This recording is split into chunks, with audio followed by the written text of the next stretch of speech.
کہ جب مہمان آئیں گے تو یہ مٹکوں پہ ان لوگوں کی نظر نہ پڑے۔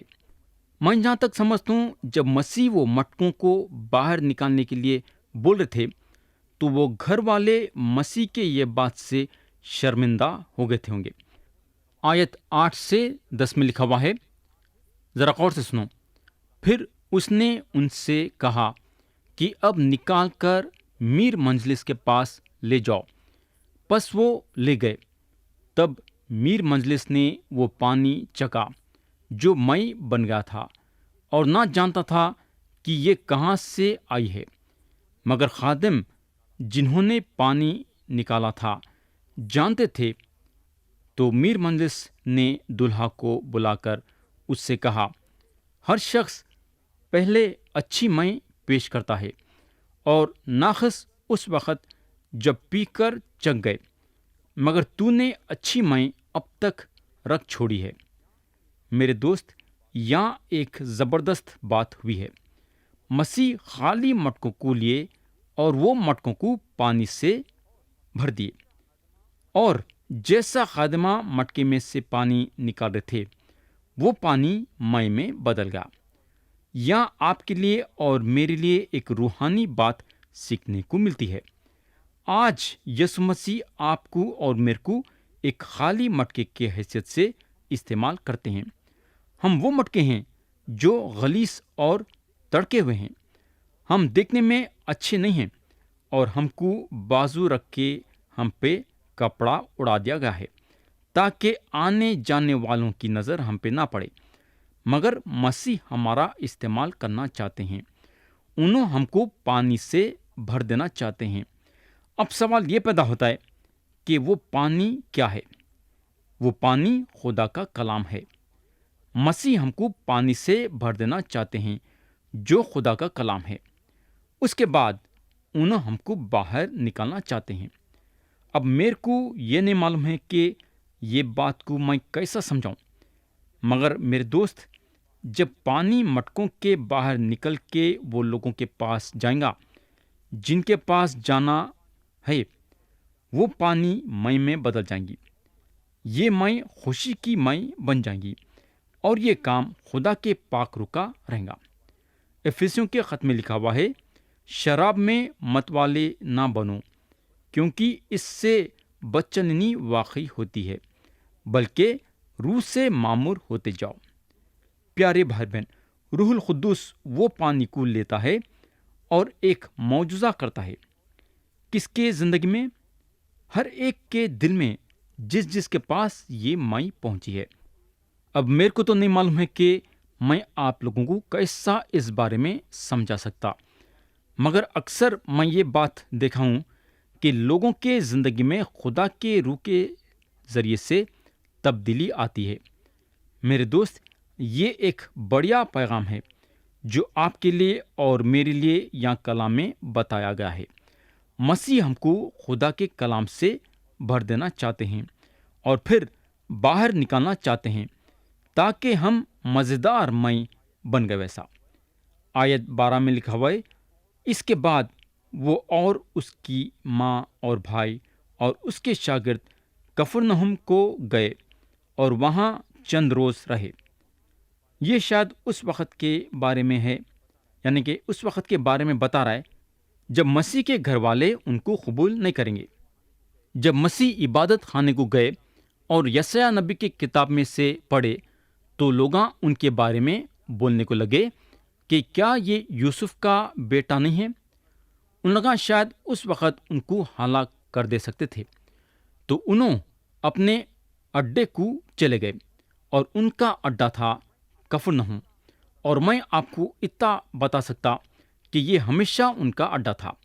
3.5 سال کے خدمت میں ان کا اڈا کفرنہم تھا۔ انہوں اپنا ہیڈ کوارٹر کفرنہم میں بنا لیے تھے۔ یہ ہوگا اب ہم کلام کے وہ حصے پہ آئیں گے جہاں مسیح فسح کے وقت یروشلم میں ہیکل کو صاف کرتے ہیں۔ آیت 13 میں لکھا ہوا ہے، یہودیوں کی عید فسح نزدیک تھی اور یسوع یروشلم کو گیا۔ اگر ہم غور کریں گے تو مسیح خانہ گلیل سے باہر نکلے اور کفرنہم کو گئے۔ اور اب یروشلم میں ہیں۔ تو یہاں اگر ہم دیکھیں گے تو یوحنا رسول یہ فسح کا جو مضمون دیے ہیں وہ ہے یہودیوں کی عید فسح۔ اب یہ خداوند کی فسح نہیں ہے، جیسا خروج کی کتاب باب 12 اور آیت 27 میں بتایا گیا ہے۔ یہ یہودیوں کی فسح ہے، یعنی کہ ایک مذہبی فسح ہے جس کا کوئی مطلب نہیں ہے، صرف ایک قاعدہ ہے جو کرنا ہے۔ جو آدمی کے بارے میں فسح بات کرتی ہے وہ آیا ہے۔ کورنتھیوں کے پہلے خط میں لکھا ہوا ہے، ہمارا بھی فسح یعنی مسیح قربان ہوا۔ تو میرے دوست، ہمارے خداوند یروشلم کو گئے۔ یہ جو ہے ان کے خدمت گزاری کے شروع کی بات نہیں ہے، بلکہ پہلے سال کی آخری بات کی بات ہے۔ سارے مردوے یروشلم کو سال میں 3 مرتبہ جاتے تھے۔ مردوں کا سال میں 3 مرتبہ یروشلم جانا ضروری تھا، عید فسح کے وقت، عید پنتیکست کے وقت اور عید قیام۔ مسیح عید فسح کے لیے گئے جو شاید اپریل کے 14 تاریخ کو تھی۔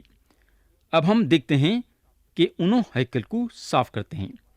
انہوں یہ 2 مرتبہ کرے۔ پہلی بار جو صاف کرے وہ ان کے خدمت گزاری کے شروع میں کرے، اور دوسری بات ان کے خدمت گزاری کے آخری میں کرے۔